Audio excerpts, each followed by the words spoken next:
episode 40 of the Sounds of Stadia podcast. You're joining once again myself, Chris, with my lovely co-host. Down to the bottom left side, we've got Richie. And that isn't Tom in his elf wig. We've got a special guest this week joining us all the way. I still want to say it's Canada, right? Yeah. I got that right. We've got the lovely Meg, or also known as Megatron X, all the way for our own channel, guest appearing for the first time ever. I think the First Lady of Stadia seems to be something that's thrown around a lot. Do you accept that title, or is that something you just kind of don't have a choice now? It happened, so yeah, that's me. That's Meg. For those who don't know Meg, got a wonderful channel over on YouTube where you primarily stream Stadia, right? Do you want to tell us a little bit about your channel, what you get up to on a weekly basis for all the listeners and viewers out there who haven't been paying attention and have been living under a rock? Do you want to tell us a little bit about yourself and what you get up to? Yeah, well, my channel, I stream on YouTube, and I am now 100% Stadia content. I originally did a little bit of PlayStation and Stadia kind of mixed in, but now that Stadia has really kind of gotten going, I've decided just to, stream only Stadia. I do mostly live streams, but I've had some changes recently in my internet situation, so I'm actually going to be doing more videos. But I do just gameplay, live gameplay, and chatting with people, and then like little highlight videos and stuff like that. Not really news oriented. That's all on my YouTube channel, and I put out content like as often as possible. Certainly a few times a week I have something up there. Yeah, I've seen you do quite a few 24-hour streams. I know we were talking pre-show about I think you went to sleep at 5 a.m. last night. Yeah, early one, and obviously you do a lot of crossover stuff with the guys I know, Chase, Brian as well over at Club Stadia. There's a lot of stuff you do with them as well, and I think the podcast you guys all do over there is fantastic. Which Avenger are you again? The Black Widow. Black Widow. I wonder why you ended up with that one. Did you have a choice in that? I don't know. No, I didn't have a choice in that either. It just happened. Right. So it's First Lady Stadia, Black Widow, and it's Meg. If they want to follow you on Twitter, it's at Meg _. I won't get it. You'd say it. I won't get it wrong. You were right. It's Meg _Atron_X. That'll do it. It's fantastic. But yeah, go check Meg out. Listen to her on the TSI podcast as well, and subscribe to her on Twitter and YouTube for loads of amazing live streams, Stadia chats and conversations as well. And as we said, the First Lady of Stadia as well. So go check that out. From ourselves, Richie, we've been quite busy this week as well. And I know Tom isn't here on the podcast, but we've all been hard work behind the scenes. So a little bit of housekeeping for you at the start of episode 40. First of all, for those who don't know who we are, we've now gone through what Meg does. A couple of things we do. We bring you live streams, Connect reactions, but more importantly, we do live streams as well with games. We've been playing Assassin's Creed Odyssey on our current series, which is the Road to Valhalla. Meg, have you spent any time playing Assassin's Creed Odyssey? Is that up in your wheelhouse? What's your history? Yes, I think I'm level 20 now, and I really like it.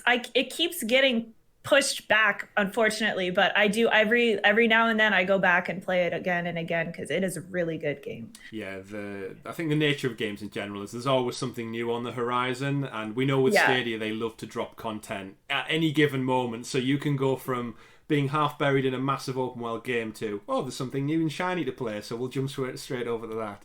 But yeah, exactly. For me. Luckily, Chris is live streaming the whole thing, so I can just jump out and watch him. Yeah, in the live stream, we've actually surpassed the point Richie is at in his own playthrough now. So he's at that point where he just watches me play, like a cooperative game. So we're up to chapter 6 now, and for anyone who's new to watching that stream, we do strip out all the side content. So with it being a massive open world, I do that on the side off camera, and then when we come to the actual stream, it is just purely Cassandra's story. So you don't have to hang around while we go and do random quests to find 10 goats for a random farmer. It's very specific to the story. So jump in and check us out. There's hours worth of content to check there. Richie, you've reached the finale of your own Let's Play that drops every Saturday. We're finally there. Yes. You've done it. Yep, Lost Words, Beyond the Page. The finale is out. Should be out now, actually, by the time you're watching this. Mm-hmm. It's a great game. Go watch it. It's all on our YouTube channel. So it's all up there to watch. On demand, episodic, just binge watch it now like Netflix. It's all in its entirety, so go check that out.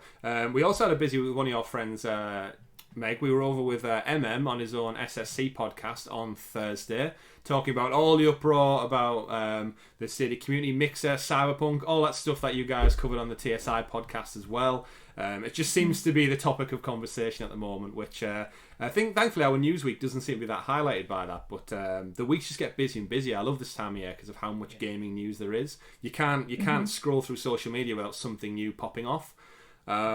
Speaking of social media, actually, we're also partnered with the Stadia UK Facebook group. So it's facebook.com/groups/Google Stadia UK group, and it's basically anyone out there like ourselves, like the three of us, who are into Stadia, into gaming, like-minded individuals who love a good bit of conversation and chatter. Head over there, like the page, and basically just get involved in the conversation. If you're one of those people who's in the small Stadia community, Meg, you'll know all about that as well. How easy is it to get in this community and just chat to new people? Like, I feel like I know about 100 new people now than I did 6 months ago, and I feel so much more relaxed and open to engaging with them than I probably ever have done on social media because they're such great people. Yeah, definitely. It's a really good community, and you see the same faces in everybody's streams, and when you stop by, you're like, oh, hey, you're here too, and everybody's just hanging out and laughing. Wonderful. It's super chill, and again, if you're interested in that, head over to Facebook and check that out. And then the final piece of housekeeping before we get into the busiest segment of the week is Wavebreak dropped this past Tuesday as well. Meg, you were just telling us beforehand, you've done a little bit of Wavebreak playthrough. Didn't go quite as well as you planned in terms of capturing the footage. You had the same problem we've had before. Didn't capture your audio, correct? No, it's just me with my mouth moving and no sound. So it happens to the best of us. You could always go back with the footage and just redub and guess what you said along the way. I thought of doing that, and I may just use it as I may just put my own commentary on me playing, but we'll see. I honestly that game, I don't have any experience with trick games or skateboarding games. So, I cannot even ride a rail. So I don't know if it's even worth showing people. You know what? I have a bit of experience with Tony Hawk's, and that game is so much harder to control. After doing that stream, I was starting to get it, but sometimes the muscle memory from Tony Hawk's was actually screwing me over. Just takes control. The control of this game is slightly different in some places. Yeah. Oh man. As someone who did play a little bit of Tony Hawk's as a kid, but then having so detached from it in real life and in the world of gaming, playing Wavebreak, I enjoyed the multiplayer where you get to kill your opponents, but not the one where you have to do points, because I just can't do that. It's the same reason I'm not good at fighting games. I can't deal with mass combination after combination and multitasking at one time.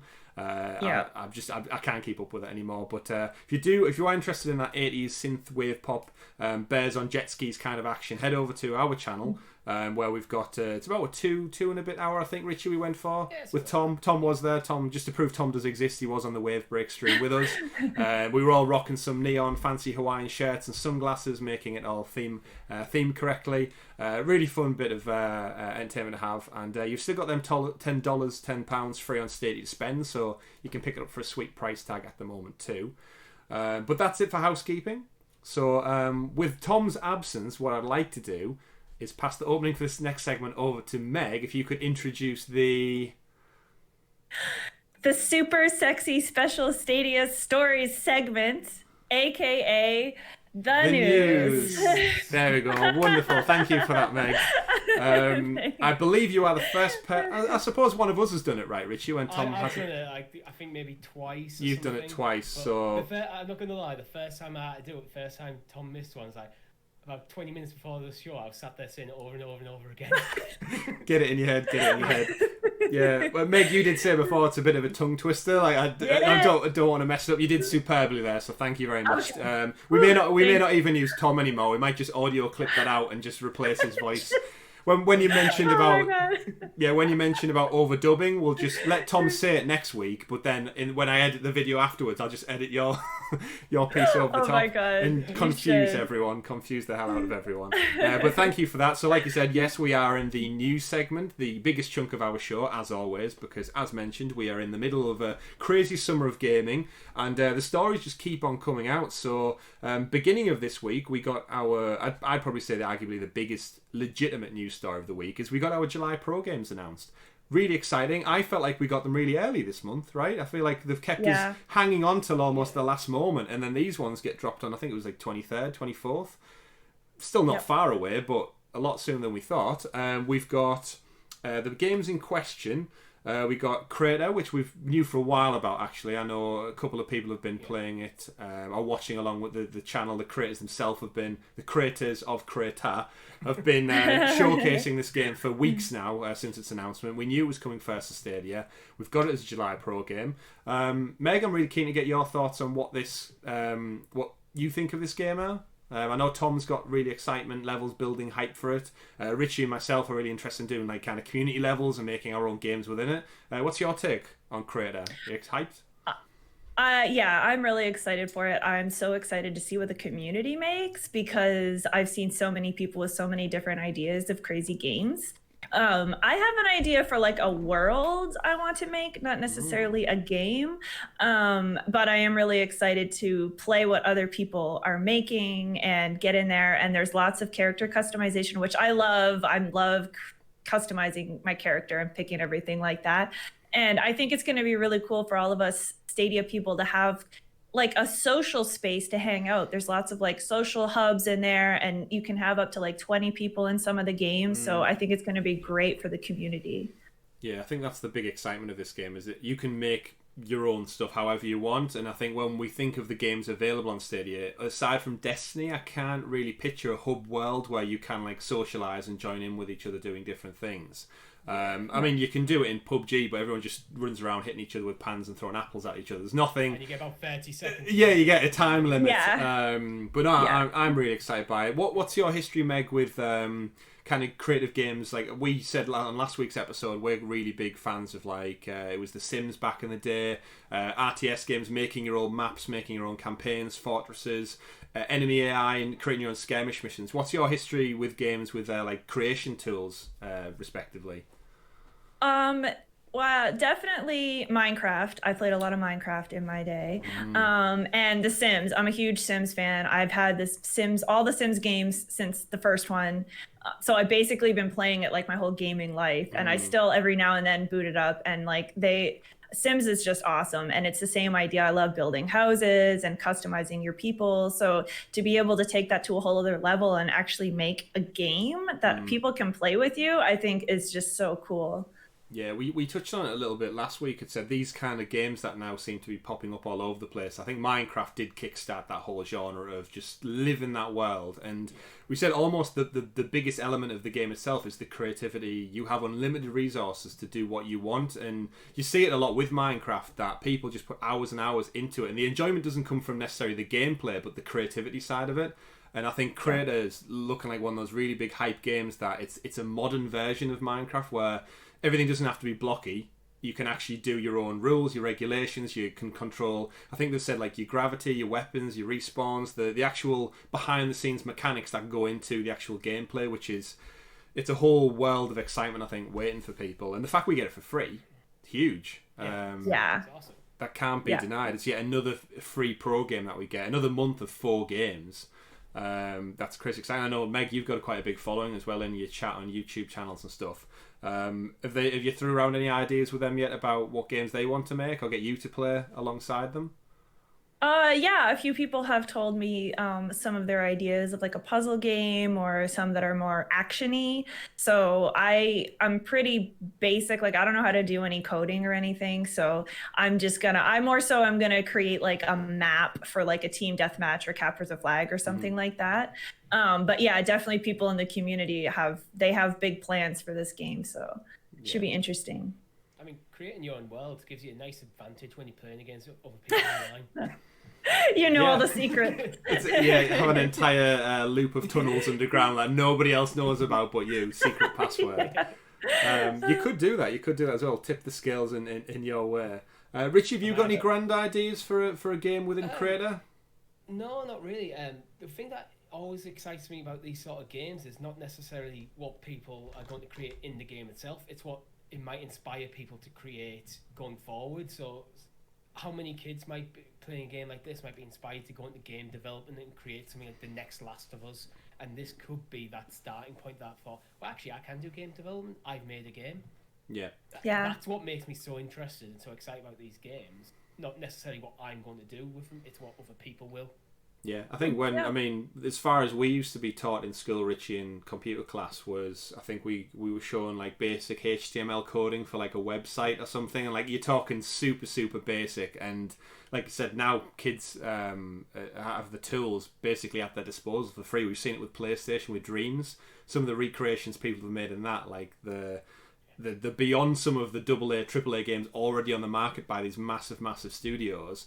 And here we are, one individual sat in the bedroom using Creator, Minecraft, something like that. They can come up with entire worlds just devoting the time to it. We see it with the likes of Unreal Engine and indie developers coming out with games that back in the day would be classed as maybe like AA games, and they can do it off their own back, and it's amazing just to see how like the creative elements can really come to life. Other games we got announced for our pro games too. We got Monster Boy and the Cursed Kingdom. I know Tom was personally super excited about this one. The art style, the whimsical story, and more important, the gameplay as well. He was really hyped for. Does this do anything? I'm excited about this. It's the intro. The trailers like remind me so much of Saturday morning cartoons. Yes, really does. I think for me it was the fact as soon as I saw the pig with the eye patch. That's that kind of like whimsical character who was like, I'm sold, I'm in, you've done it for me, you've done it. Anyone surprised we got this as a free game? I think it came out of nowhere. I thought it was one of the bigger titles, not necessarily a huge title, but... I am a little surprised, but I'm kind of glad, to be honest, because it's one of them games while I was interested in it, depending when it came out and what else came out around it, could have quite easily just been missed. Now it's on Pro, I'm definitely playing it. Yeah. Meg, what's your take on this one? I'm happy it's pro because it's definitely not a game that I would have invested in. So it's fun for me to get to try something a little bit different. Platformers aren't really my thing. So I'm happy that we got it for free because I get to try a new game. And sometimes I've been surprised with some of the pro games that I didn't think I'd like, and then I end up loving them. So I'm happy to see, this game come pro, and I will check it out. I'm no guarantees I'm going to love it, but I will check it out. Yeah, I'm in the same camp with you where it looks great, but I probably would never have actually put my own money down for it. I would have probably spoke to Tom, who'd gush about it and say how great this is, but it's one that I always say I admire certain games from a distance. Like, I appreciate them for everything they do, the story, but they're just not my type of game. But with this being a pro game, again, it just gives you a great opportunity to jump into. If I think of the last couple of months, I played a bit of Panzer Dragoon, which I know, again, Tom loved growing up, but I'd never even knew of its existence until the kind of remaster announcement. Jumped in, had a play around last month. What, again, still not really my type of game. I don't think it holds up that well. Just being on an on-rail shooter, it's quite limited to your engagement. I feel like games now have gone so much more beyond just going left and right, up and down. It felt more arcadey than I probably wanted it to be from a game. And in terms of, I think, last month as well, what else did I play? I just had it on the tip of my tongue. What other games came out last month? Oh, it was... sorry, I've got it. It's Zombie Army 4 was another one that it was there, jumped into, thought, it looks fun. I knew it was from the Sniper Elite, but I've never played a Sniper Elite game either. And thoroughly loved it. Played through most of the campaigns so far in the time I've had. It's just like daft shoot 'em up fun. I know the guys over at Stadia Source have done loads of playthroughs of that. And if you've not played already, it's one of those more lethargic games. You don't have to think too much. You just pop in zombie skulls with their rifles and shotguns, and it's just satisfying. There's something satisfying about it. But satisfying wise as well, one of the other pro games we got, Steamworld Dig. Bit of an odd one for me, this. Bringing out the original after the sequel's already been out. And we also got the sequel as a pro game, if I'm not mistaken. So, what do we think happened here with this one? Do we think it was a case of we need more games for pro this month? Let's dig in at the bag and see what we've got? Or was this always strategically going to happen? Either way, feel happy to take this. I don't think it was strategic. I think, if anything, maybe they've brought out two in hoping to boost the sales of one because, I've got 2 free, I'll drop my money on one playthrough that first. And maybe the sales numbers aren't as good as I'd like. And I sometimes wonder, at Google giving you these games to almost massage the figures a bit. Look how many people have got this game. Most of them have got them for free, so when they're pitching to other people, it could be a bit of that going on. But it's really hard to say.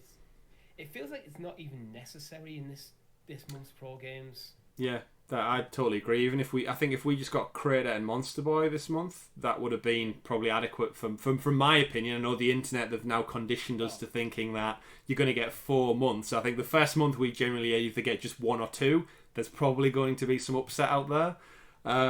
Meg, have you played much of the other Steamworld games we got? What's your take on giving us the original after the fact of give us 2 other titles already? Or 3 other titles? Do we get all 3? Can't remember. I think we got 3 all of them. I'm not sure. 2 in Quest, definitely. Yeah. I don't know if we got Height. Yeah. And now we're getting Dig 1. So. Right, Dig 1.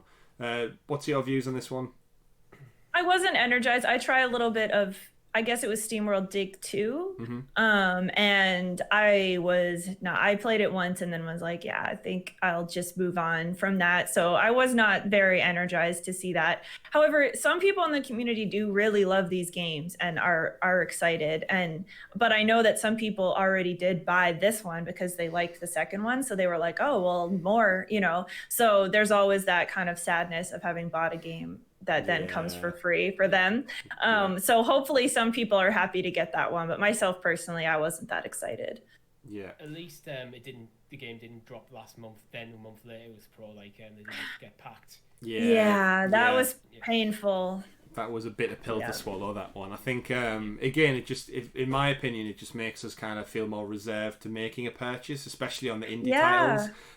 Because I think now they give us up to 4 games a month now.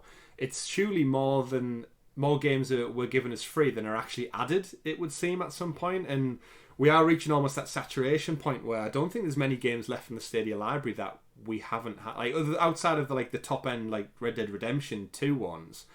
Yeah. There's not left to dig into the bag to give us, is there?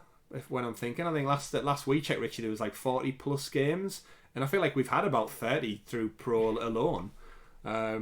So again, this always lends it. Yeah, this always lends it back to my theory that if Stadia ever wanted to go on that full Netflix model, all the games are free. This is a great way of slowly getting us to that point where anyone who's on Pro, if we already have 3/4 of the library anyway, what's that extra? Is there only going to be caveat AAA games that you pay maybe as an additional premium for?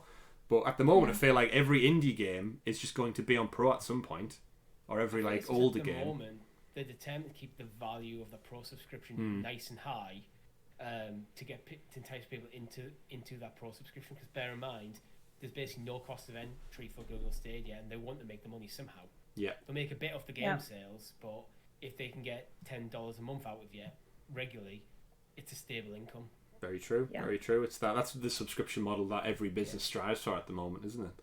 And then the final game we got West of Loathing, the old Western stick cartoon drawing. It's a platform shooter kind of thing, isn't it? With I think massive underlines of comedy. Meg, have you played this before on Steam or anywhere where it's been out? I haven't. No, I haven't played it before, but I'm excited to try it. I think it looks really quirky, and I haven't really played a game like that.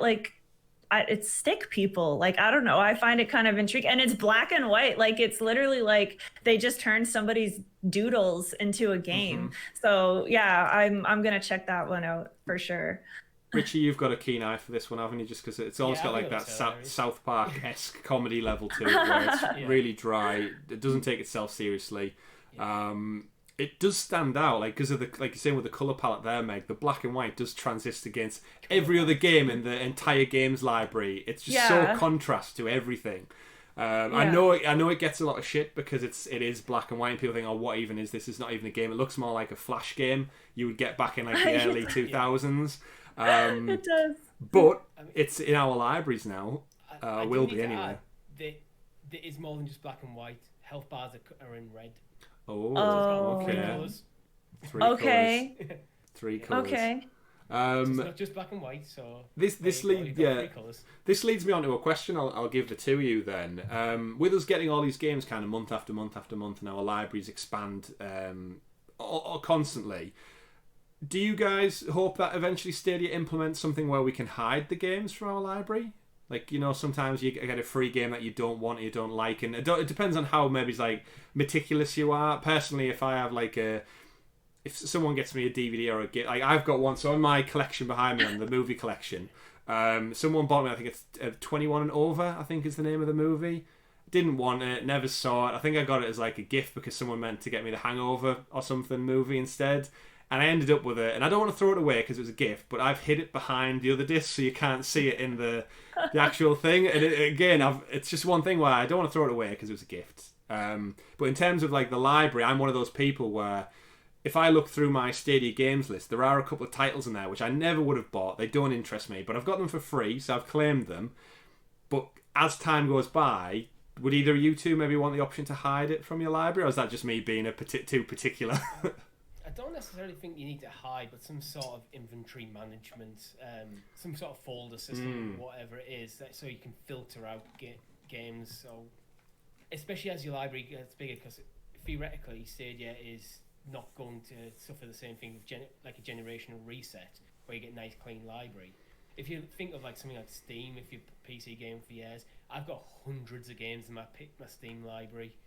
You need some sort of way of managing that. Yeah, it's definitely getting a little bit out of control. I think even on the storefront, it struggles with finding games now. I think I look at the see all pro deals, see all games, and then I find myself scrolling, and I'll inevitably go past the game I'm looking for because I'm not paying attention. And then I'm thinking, it's not even out yet. I thought it was, and scroll back and find it. There's definitely some refinement, I think, that could be done to it, but maybe just me who wants to be able to hide everything that I don't like. Just minimise it out the way. Shrink them windows. But either way, both of you excited for the July Pro games, all in all?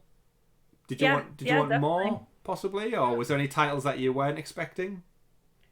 I wasn't expecting either Monster Boy or West of Loathing, but I'm happy we're getting them. We got them. Happy we're getting them. I suppose actually, it's what, 4 days from the point of recording where we're going to get to play them. And I think Crate is definitely the big one. And I think the other ones we'll probably all jump into at some point and spend some time on.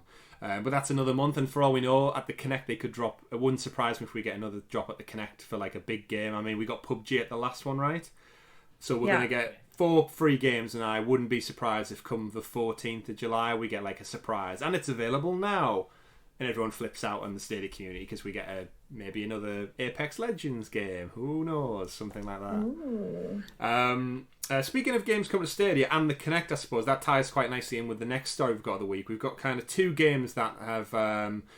some have had more Stadia focus, some haven't. So the SpongeBob Rehydrate Battle for Bikini Bottom game came out on other platforms this week, and all the eagle-eyed people out there, the ones who keep like Duncan from Stadia Source, who clue in on every little bit of news and detail they happen to find. I don't know about you, Meg, but we'd be lost without Stadia Source for getting like news and information. They just seem to find everything at the perfect moment in time.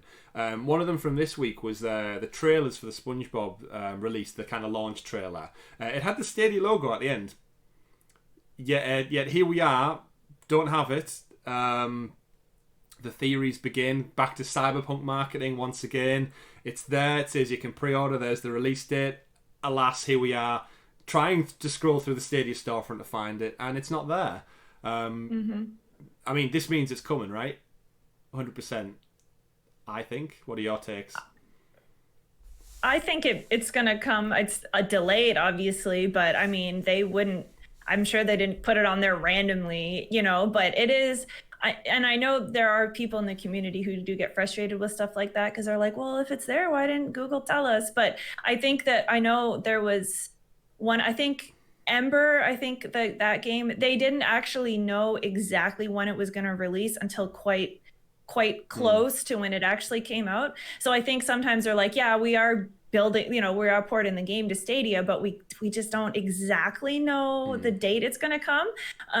So I think that is probably the issue here, but it definitely does cause a lot of things for us to talk about when we see stuff like this. Yeah, Richie, what do you think? I think it's definitely coming to Stadia.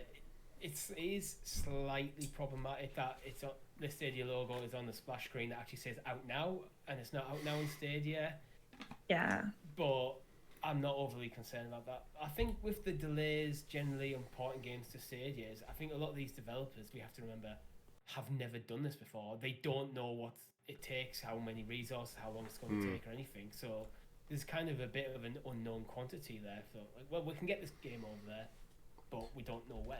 Yeah, I think, Meg, TSI colleague MM's always says it's about controlling the narrative, and sometimes when all of these things pop off left, right and centre, especially at this moment in time when we've said the gaming world is afire with news. There's IGN doing their own thing. You've got Jeff Keighley doing Summer Games Fest. You've got GameSpot doing, I think theirs starts this week. You've got Ubisoft with them. There's so many events going on all over the world, and no one can kind of keep up and wrangle all the news together. But then when little things drop like this and says, like you said, Richie, it's out now. There's the Stadia logo. The general public, the unsuspecting gamer MM always refers to, they're going to think it's out. They're going to look. They're not going to know. Like the rest of the really clued in community, the kind of nerdy people who like myself who loves to know all the little intricacies of everything and when it's coming and all the stuff behind the scenes. The average person who just happens to follow SpongeBob on Facebook or Twitter and sees it's out and watches the trailer and goes, I have Stadia, it's out now, and then they jump over to the app and it's not there. There's not even like a coming soon tile to say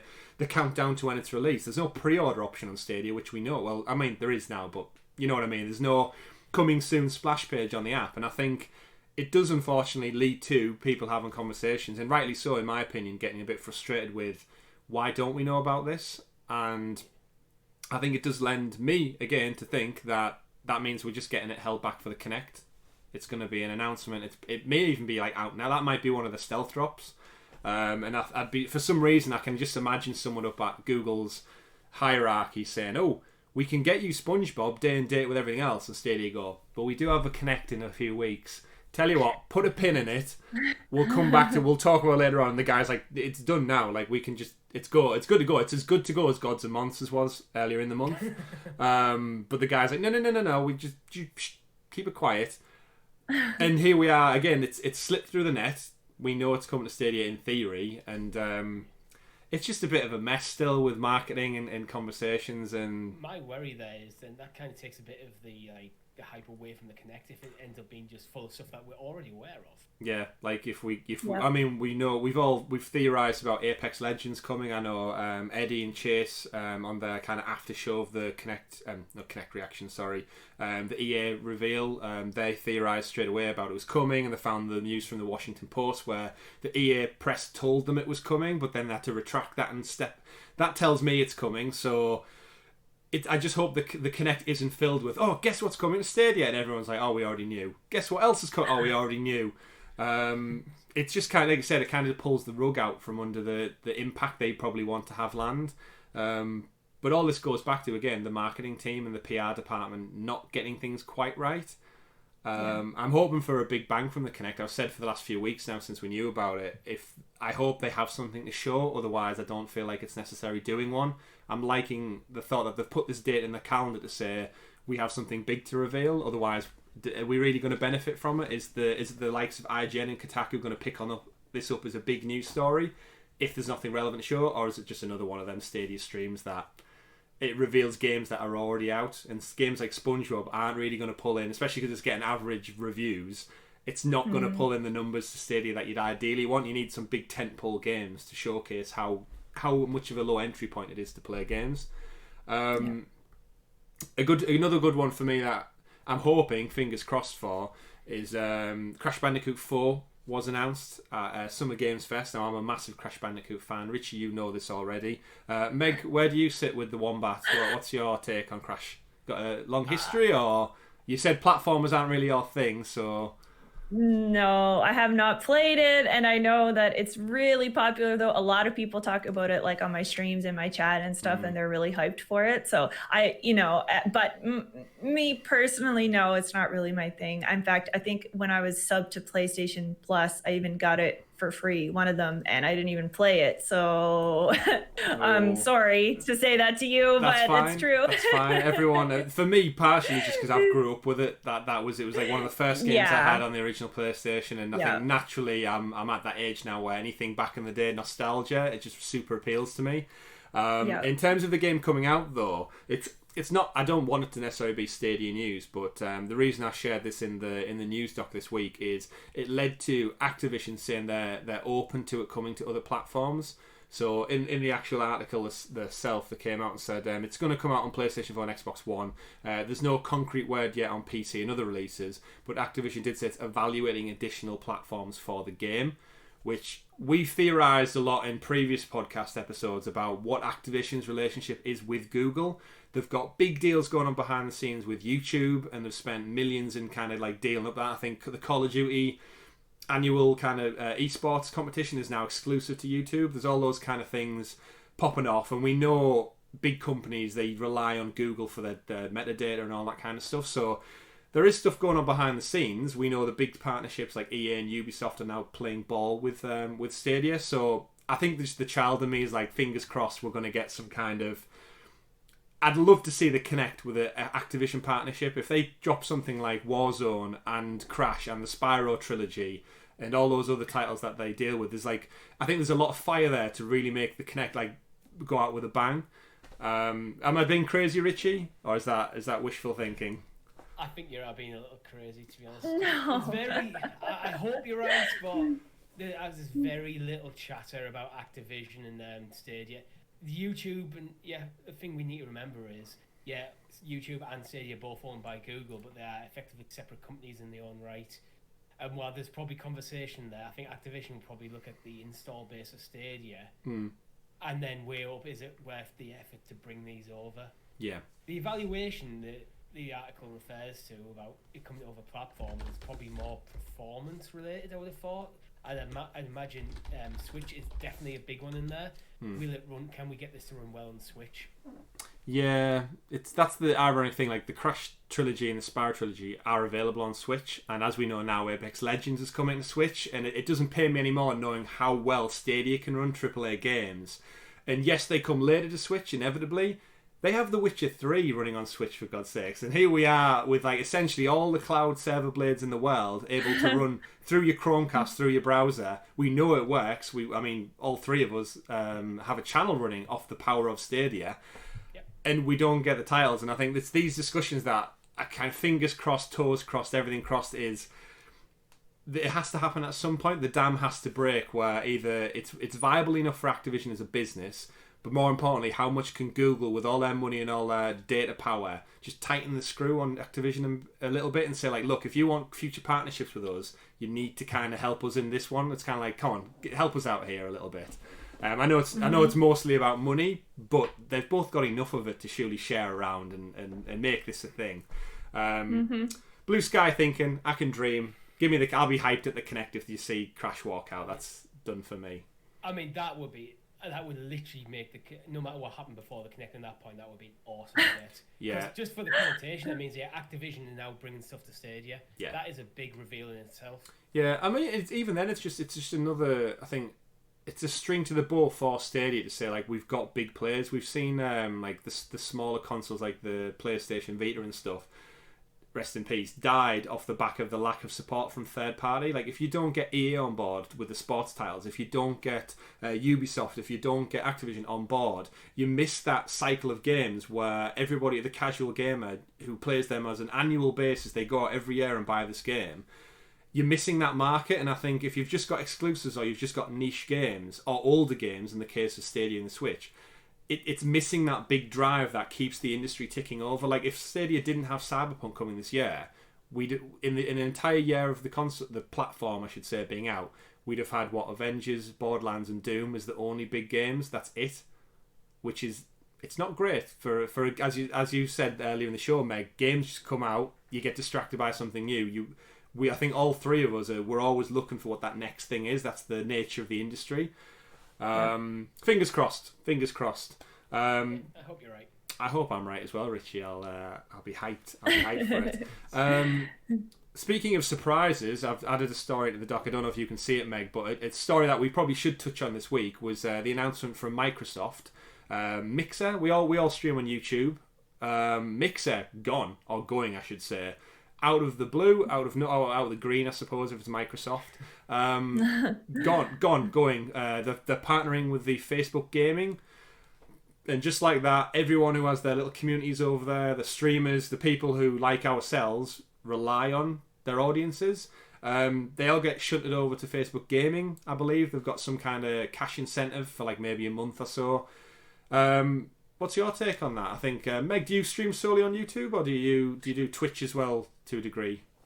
I just stream just on YouTube, especially since I Because I thought about it. I thought about restreaming or, doing that kind of thing. But I'm really banking on like these Stadia YouTube integration features. So for a Stadia channel, I figured that was the right place to be. I was shocked by the Mixer news. They invested so much money in bringing big streamers over from Twitch, millions, tens of millions of dollars. And then to shut the platform down like that and basically just be like, yeah, no, this was just like, we tried it and it didn't work. And I feel really bad for all of the streamers over there who invested their time and their blood and sweat and tears into that platform, into building their communities. And then to suddenly just because I think at the end of the month, isn't it?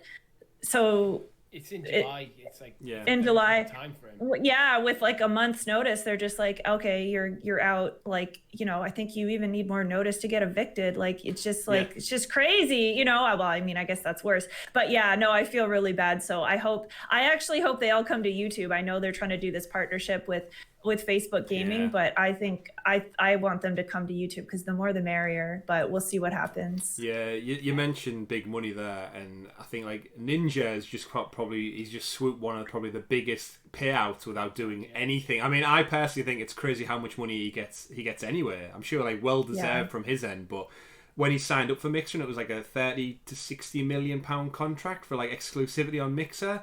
That's like crazy bags of dollars. And then all of a sudden, just by the way, Mixer's gone. Oh, you can keep all the money and you're free to go back to anywhere else. That's what kind of loop? Like that's a great line of his legal contract that he signed with Mixer there. If shit hits the fan, I get paid still. Yeah, it's effectively Microsoft defaulting on this contract. It's like, well, I have a contract with you and you're taking this away, so you need to pay out. And it's probably easier for them to just pay him the money than to go through the corporate process. It's just so much. But yeah, I think I was surprised by the news at first, but I think in hindsight, when Microsoft had thrown like 30 odd million at a single person, after that audience, it kind of shows you, is there not enough people using the service? So they're going after these big Twitch streamers to get them on Mixer and hoping that they will bring the people across. Yeah. And I'm guessing that it hasn't worked as well as intended. Yeah, it's an interesting one because like obviously the audience, we all have our own audiences, albeit nothing on the scale, maybe one day of the scale that Ninja's got. But you're right, to like uproot that audience and ask them to use another platform, it's a very hard ask when I think people get very comfortable with the systems and the apps they use. Like it goes back down to like how we use our mobile phones. Tend to be people who are big fans of iOS and Apple. Their entire home ecosystem is an iPad, it's an Apple Mac, it's an iPhone, it's AirPods, it's everything like that. Then you've got your Android and you've got your people who rely on Windows PCs. Once you're ingrained in that ecosystem, just because one bounces doesn't necessarily mean that the 100% of the millions of followers are going to follow suit. And with Mixer gone now, you'd like to think some are going to migrate over to YouTube. It's just kind of like it's a sorry tale. Unfortunately, I feel really bad for all the communities. I said earlier on Stadia Talk with Chase and Clive in the chat, I wanted their opinions on if YouTube. I know it won't, but if YouTube suddenly went tomorrow, like how screwed we'd be for our own like little communities we've got going. Because how do you get the message out to suddenly move over to like a brand new app, let alone Facebook Gaming? Meg, what's Facebook Gaming like in Canada? Is it a thing? Does anyone even know about it? Because I know nothing other than it's a thing on my app. Yeah, I really didn't even know it existed until recently. And I saw a chart showing crazy growth numbers for Facebook Gaming, and it grew in the last year or two way more than YouTube or Twitch. And I was shocked. I was like, who is watching? I don't know who they are. I don't know who's streaming over there or who's watching it. But I do think it's smart because, I mean, Facebook isn't as popular as it used to be, but everybody in my family uses Facebook. And so it's a way, I think, to reach a broader audience. But I like YouTube. That's where I like to be. Yeah. I think when we're talking growth numbers, the one thing we need to be careful of is growth isn't everything, because if you have a small audience, say if you have an audience of 100 people and you get another 100 people, that's a massive growth, but still only 200 people. Exactly. Yeah, very true. That's where growth numbers alone can be very misleading, especially with Facebook, who who knows how they're counting views? If it's a push ad and you stop on it for half a second, is that counting as a view? Yeah, I mean, Exactly. Facebook's renowned for being quite shady. I think, especially at the moment, there's loads of companies boycotting them from their marketing and their advertisement rules and stuff like that. For me, I think it is quite big. I think in like the Asian markets and Middle East, is what I've heard from some sources. For me, again, Facebook gaming, not really a thing. In my opinion, I thought it was only mobile gaming and like the pop-up ads that you get sending you to like an app to download. This probably could benefit, I think, from Xbox's kind of input to it. Obviously, they have the games, they have the gaming infrastructure that Facebook maybe don't have already.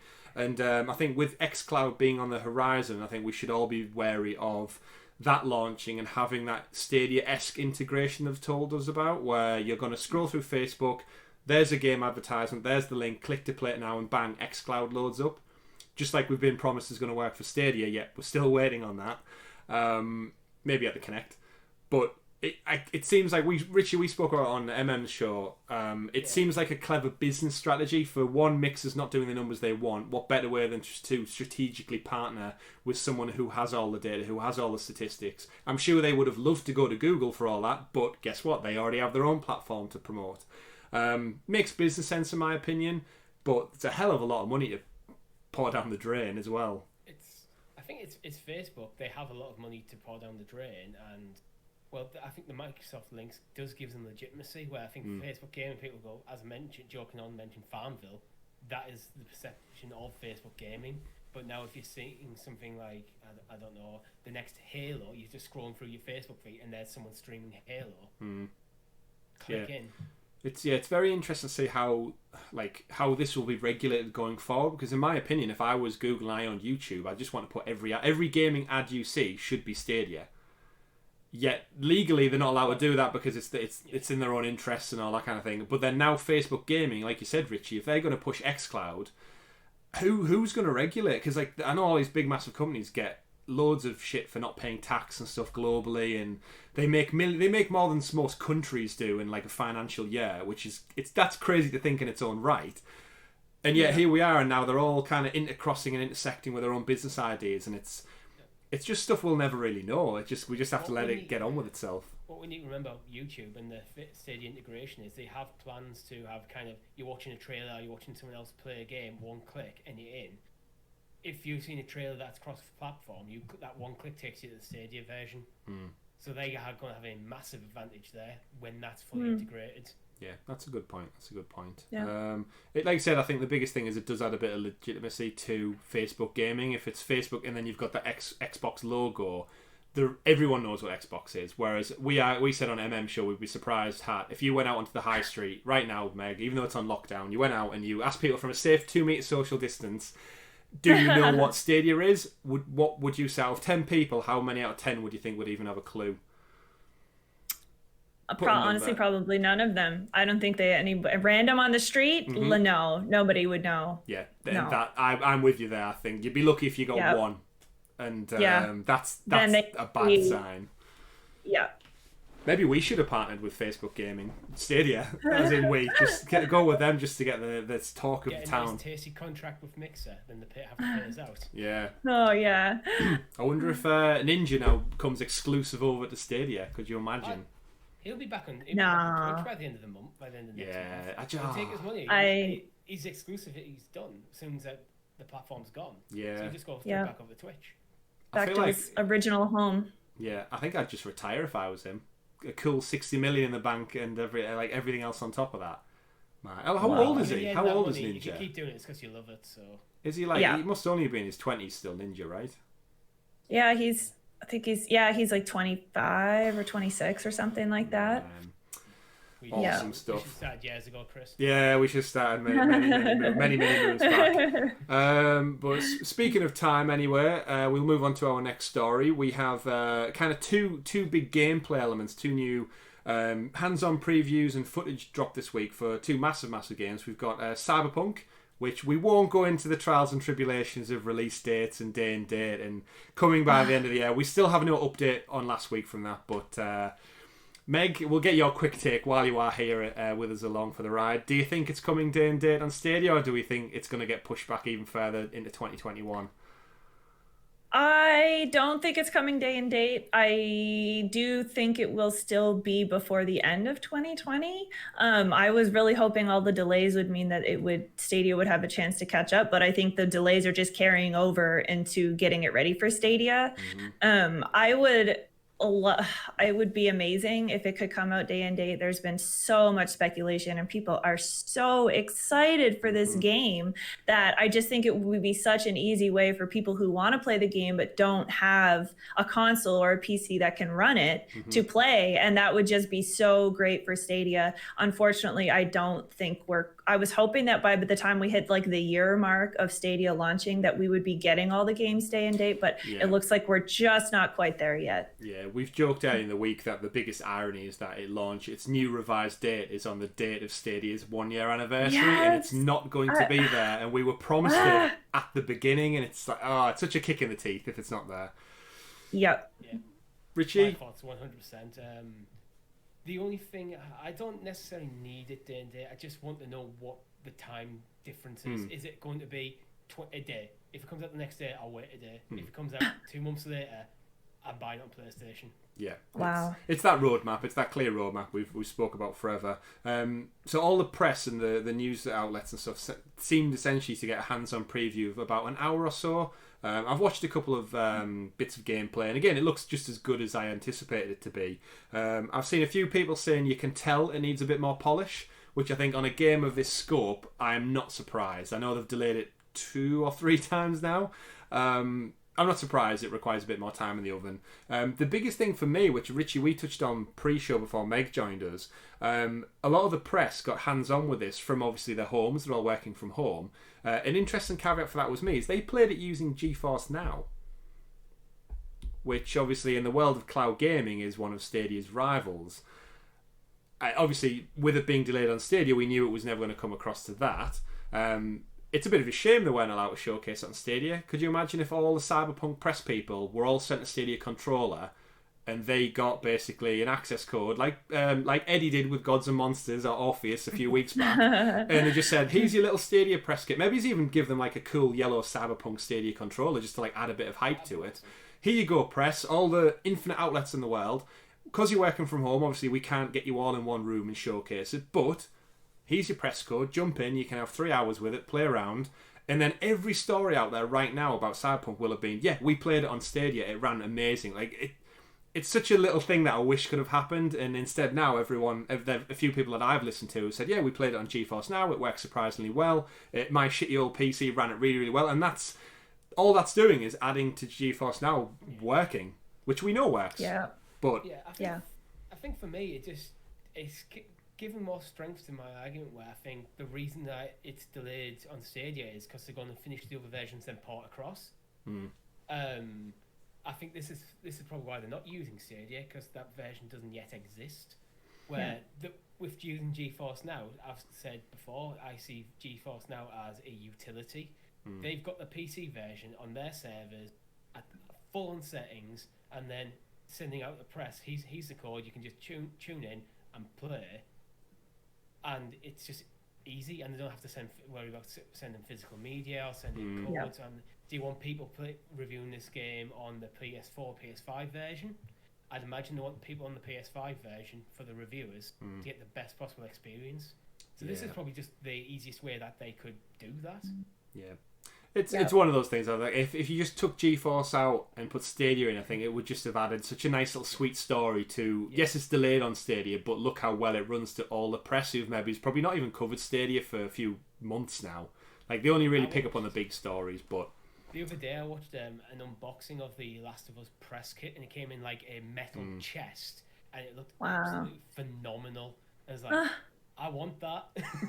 There's like only 200 of them made. It's like, do that for Stadia would have been phenomenal. Yeah, I'd love a neon yellow and pink Cyberpunk Stadia controller. That'd just be awesome.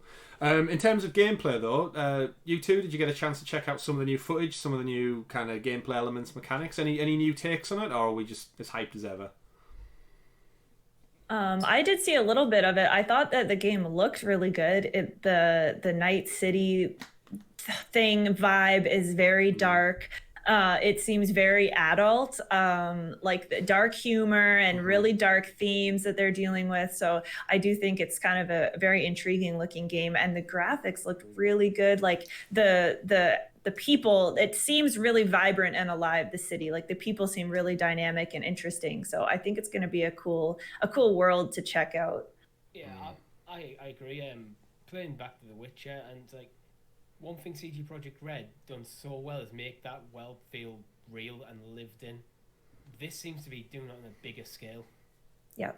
100%. The other game we also got as well, speaking of feeling lived in real characters, we've got some new gameplay and trailer drop for the new Avengers title, which is coming day and date to Stadia. We have that confirmed, so that is our next big AAA announced game that we know of, unless the Connect surprises us in 2 weeks' time.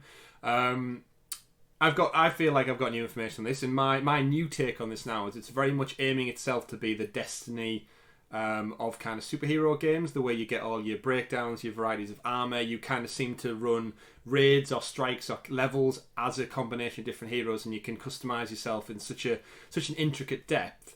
I have a newfound interest in this game now. You two, did you check out some of the new footage of it? Where's your temperatures on this game? Richie, you can go first this time, I think. Give us your take. I never really had any hype for it because I really wanted to see what the game was. I think that most of the hype came around that Avengers banner, the fact that it was branded as an Avengers game. And actually, the more I see, the less I really care, to be honest. I don't care about this game at the moment. Okay. Black Widow, what do you think of the Avengers game featuring yourself?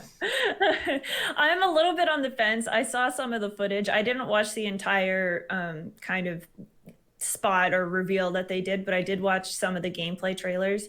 And I think it looks exciting and action filled, and I think it'll be fun to check out maybe some of the different powers that the superheroes have. But I generally find that games made from movies, like superhero movies and stuff, they don't always live up to the expectation of what you're hoping for. And I know like a lot of people have a lot of love for the Avengers. And so I do hope, and it's been mixed reviews from what I've seen. Some people say, wow, this actually looks really bad. And other people say, I'm really hyped to play this. It doesn't seem like it's unanimously everybody is excited for it versus say like CyberPunk. Everybody is like super positive on that game, but I've been hearing a lot of mixed things about this Marvel game coming out. So I think we'll just have to wait and see how it actually works when it comes out. Yeah, it's got a very fine line, I feel, and we saw the backlash they got when it was first announced that none of the characters looked like their movie MCU counterparts, which they were always going to struggle with because the mainstream public now are familiar with Robert Downey Jr., Chris Hemsworth, Chris Evans and such.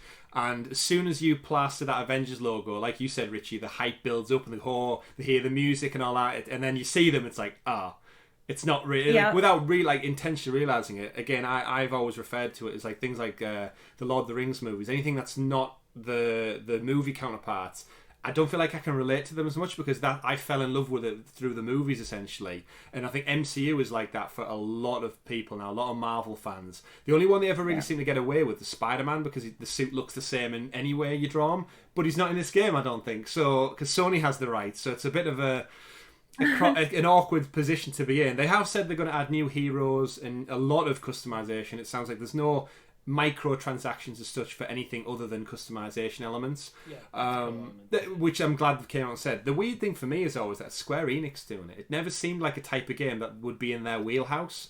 So when they announced it and then we've seen the stuff roll out, I don't really have faith in them necessarily yet. In this type of game, if they gave it to Bungie, I'd be like, oh yeah, they know what they're doing. If they gave it to one of the other, like Ubisoft even, like they've been there, they've done that. With Square Enix, I don't really picture them in this market necessarily. Well, it's been published by Square Enix, but it's actually been developed by Crystal Dynamics, who did the first Tomb Raider games. So this is why initially, like, oh cool, they're going to make this like that single player. This is before we knew anything. Tight story. That single player tight narrative story, Uncharted, Tomb Raider-esque. But you're going to be playing as a member of the Avengers and that sort of thing. It's like, but no, they seem to be just going, oh no, it's going to be these mission based. You're going to be bouncing from character to character. It's like, I don't know. It's It's an interesting one. It's an interesting one. We definitely won't get it as a pro game, so we're definitely going to have to put our money where our mouth is on this one. Meg, if you've had a conversation yet, I'll be deeply, deeply disappointed if you and the guys at the Stadia Initiative, where all of you have your own personas derived from the characters from this game, do not do some kind of collective live stream where you all have your own characters. I'll be deeply disappointed if that doesn't happen. I do feel that is going to happen. I agree with you. So I don't think we can avoid it at this point. Yeah, you've kind of dug your own hole with that one, haven't you? Yeah, we're going to have to check it out. But yeah, I am excited about it. I think the Marvel world in itself, there's such a void at the moment because the cinemas have closed down. The Black Widow movie would have been out by now, if I'm not mistaken. That's been delayed and pushed back. We obviously were waiting on all the Disney Plus Marvel content to drop over the next couple of months as well. But we've had such a void. I don't think we've ever gone this long without a MCU movie. So I think the general public are almost like, I don't want to say falling out of interest with it, but there is that gap where they've traditionally just had beat after beat after beat every couple of like quarter of the year. There's been something MCU related drop or announced, and everything's just quiet at the moment. And I think in terms of like marketing, they've had a great 10-year run which built up to Endgame, and now it's kind of the game's just there to almost like to pick up the slack, and it's not, like I said, it's not got the true reflection of that, and I think it just rubs some people up the wrong way, for better or for worse. But at least it's coming day and date to Stadia, right? Yeah, that's the biggest. Yep, that's the biggest takeaway. That's the best thing. Get it together, CD Projekt. We know you can do it. Final couple of news stories of the week. Kind of just wrap up with what we've got relating to some updates for Stadia. So we know we've got the Kinect on the horizon. My take on the Kinect is that they're not going to necessarily spend too long talking about tech or features. They're just, as we know, Google just like to roll these features out stealthily. Drop them when and if they're ready. But the guys over at 9 to 5 Google have done another APK file breakdown where they dig into all the Android app settings and find some unique things. Richie, any particular highlights this week that stand out from the feature drop that you're excited about or surprised about? I'm not really excited or surprised about any of these features. I would definitely recommend people go read the Google Stadia 2.23 breakdown for more details. But yeah, there's more controls when coming to like playing on mobile data. Family sharing's coming. We're getting some push notification, and more things like privacy settings are going to be ramping up. So it's a lot of these quality of life background stuff that it's nice to hear they're coming. Yeah, it's good to see the comment. The biggest one for me is the mobile data. The fact that we can play Stadia legitimately without the requirement of a Wi-Fi connection. I've said a few times, I have my loophole way of doing that is I have a 4G tablet and I have a 4G phone as well. I turn my tablet into a hotspot and connect my phone to the tablet so it thinks it's running off Wi-Fi, whereas realistically it's just 4G on 4G. But the fact that I should be able to do that on my mobile device without the requirement of Wi-Fi, it'll just help me out when I'm on the move in hotels and traveling up and down. Meg, do you play on your mobile device at all, or are your iOS locked out at the moment? I do. I have the Pixel 2, and so I do every once in a while play it, and I have the little the clip that I got from Eddie with the case and everything, and it works really well, so I do that occasionally. I'm happy because I know a lot of people do want to be able to play on their data. I only have 250 megabytes, if you can believe it, but my phone plan is less than $10 a month, so I do make that trade-off, right? So, but pretty much everywhere I go has Wi-Fi, so I'm not too worried about that, but a lot of people want that feature for when they're out and about, so I'm happy that that's coming. I also I think we've seen a couple things that maybe the chat messaging feature is coming, which isn't really exciting because it's so standard, but it's just like, oh, thank God, like they've caught up finally, so I hope we do see that soon as well.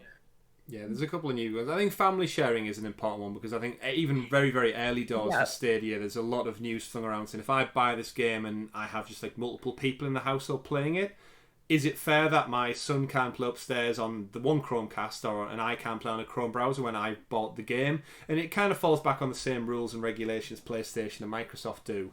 But it's great to see. I think it was Gem TV captured a screenshot of it where it would traditionally say a game is already owned, it says shared instead in the icon, which again, great to see it's coming. I'm guessing they're just going to bring out a different tier for family sharing. So you've got Pro at $10, and then you've got family sharing at maybe $12.99 or something, like a couple of dollars more.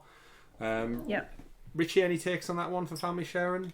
Think it'll be cost more, or do you think it's just going to be all in free? You can share with up to maybe 3 other people.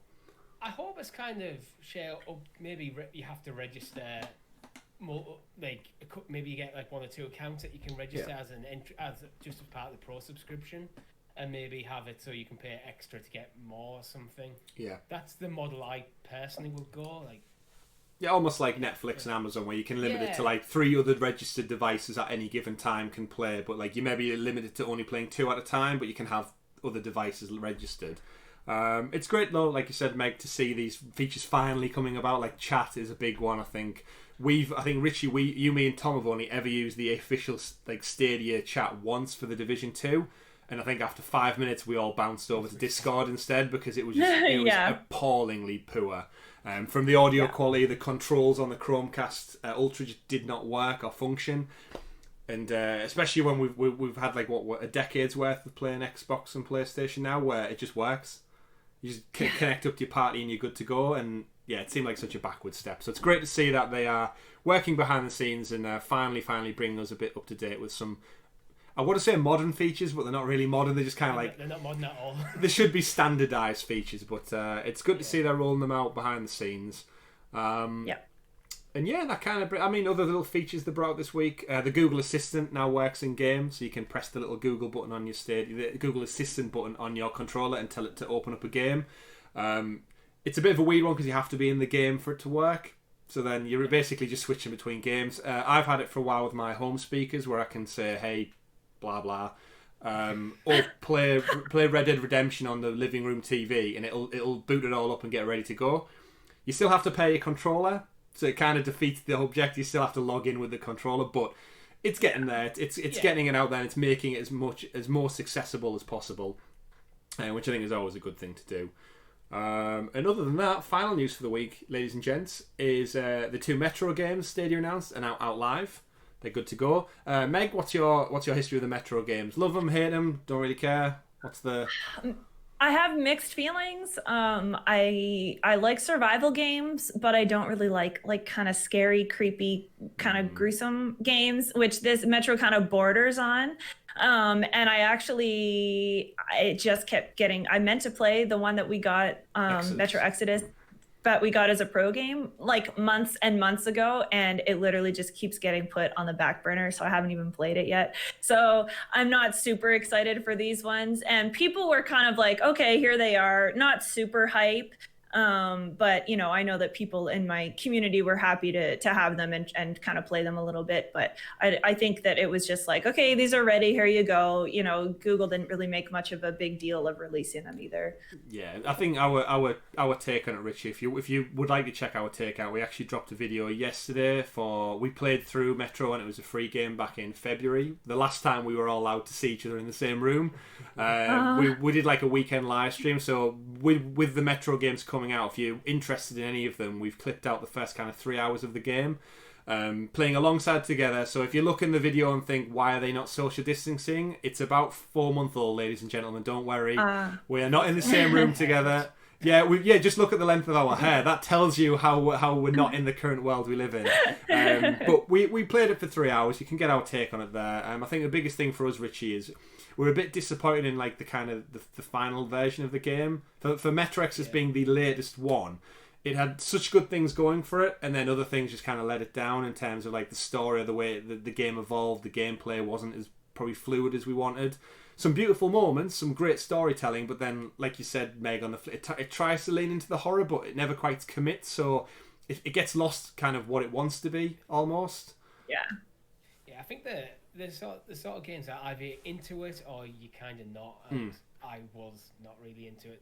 For me, there was just too many systems that got in the way of me trying to play the game. Yeah, just actually enjoy it. Especially, I think, since then, there's so many games that, shooters especially, we're used to now. You can pick up a controller and play a shooter by default without having to do anything, and I think Metro, for me, tried to add more layers to that, where, I spoke about at the start of the episode how bad I am at combinations and multitasking, so giving me several different skill tree sets to like manage within the story and within the action going on. But go check out our first 3 hours there. It is available to view now.